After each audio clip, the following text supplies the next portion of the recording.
Joe Rogan. Huh? Fear Factor. Am I right? Who would have thought the guy from Fear Factor would be like the voice of reason during a pandemic? You had that guy from the CDC on there. I'm sure we've all watched it by now. For those of you who didn't see it, I'll give you the highlights right now. Oh, hey, so what can we do? Nothing. You're going to get this disease. No. I mean, like, what about saunas? Like, you go to the sauna, you breathe in the hot air. That doesn't help. That doesn't help at all. And you'll feel better, but it's not going to help. What about the gloves? What about the washing the hands? What about the face masks? No, that's all ridiculous. You're going to get this disease. Breathing. Can you stop breathing? If you can stop breathing, you probably won't get it. But what happens? What happens when we all get it? Some of us survive, and we're later immune, and some of us do not. Who's not gonna survive? Am I gonna not survive? No, you'll probably survive because you have a healthy immune system and you're young. The old people, the people that are fat and diabetic and that have bad immune systems and whatnot, they're gonna die probably. That's only a really small portion of society. Will go on. I mean, like, thank God it's not me. But is there anything we can do to prevent dying of this disease? Yes, have a healthy immune system. That's something I would have had to start to do like 10 years ago with like eating right and exercise. And sleeping and no alcohol and that sort of thing. Yeah, not a whole lot you can do for it now. Yeah. Why is everyone freaking out then? Why are they closing schools? I don't know. I have no idea. It doesn't really make sense. It just puts a burden on society that shouldn't be put on society because, some people are scared. So nothing can help. No. Actually, there is one thing that will help. Eventually, enough people will get the disease and have fought it and lived that they won't be able to get it again, and so then it won't keep spreading because the people that will have died off, and the disease will die with. It's kind of a mixed bag of news. Well, on the upside, at least we all know how we're gonna die. Some random jerk-off coughs in a theater, his tiny little particulates float around and land into your giant, gaping mouth. It's the very beginnings of the movie. Like, so the zombie apocalypse then. And I've always wondered, what am I gonna do when that happens? Like, what would I do if those things were starting to happen? And now I can answer that question with some confidence. I will do nothing, turns out. Because the alternative is complete panic. They're fighting over a loaf of bread. Don't make damage. That loaf of bread means so much more to them than it could ever mean to me. I was at the store not too long ago, and I was buying some isopropyl alcohol because I use it for my underarms. It kills the bacteria, which causes the stink. I don't use, the rolly stuff or anything or the sprays.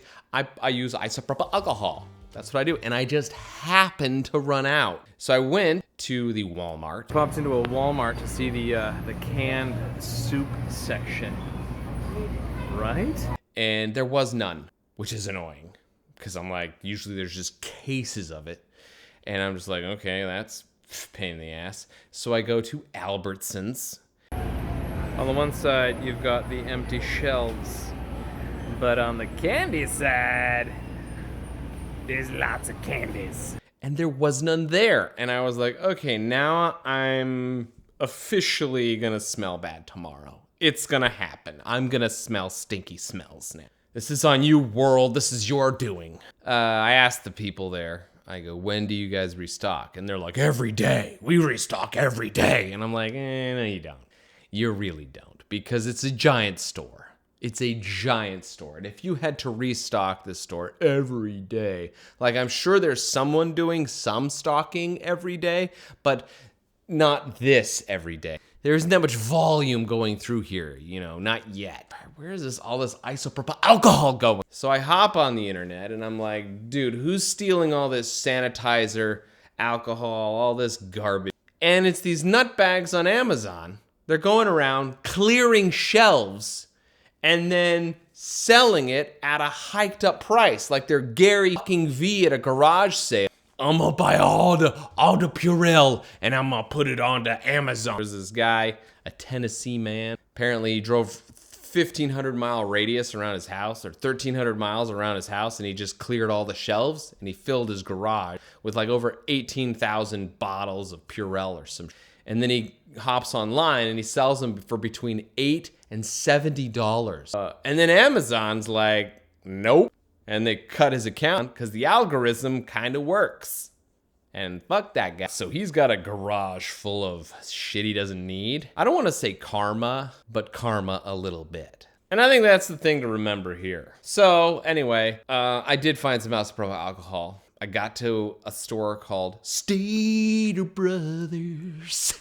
And they had 3 bottles of isopropyl alcohol. So I took one of them because I needed one. That's all I needed. I know, I could afford all 3, but I only needed one. So that's all I took. Because why take more than you need? Especially since Amazon will shut down your account if you try to sell it. I didn't realize I was such a shut-in until the government was like, everyone needs to stay home. Yeah. I mean, what else would I do? No more flights to Europe. No more flights to here. No more flights to there. And I'm like, yeah, I wasn't really planning on going. So, net effect 0. But now that you mention it, that'd be kind of fun. Check out the old wet markets in China. Checking in with Serbia, seeing how they're doing over there. Zdravo, kako eaters. Jeba te mamer, jeba te mamer. Stvarno, brašna više, a? Sačekaj, jebem te majka pička materna. I'm gonna call them back on my other channel called Serbian Lessons. Guy. If you're into that sort of thing, check that out. I'll be posting it later today. Final summation. This is happening. Give Grandma a call and tell her you love her. But don't go give her a hug. It's because you're probably carrying the virus. You probably already have it. I love you, my little lemon drop. Do join us on Tuesday when we continue our very important work.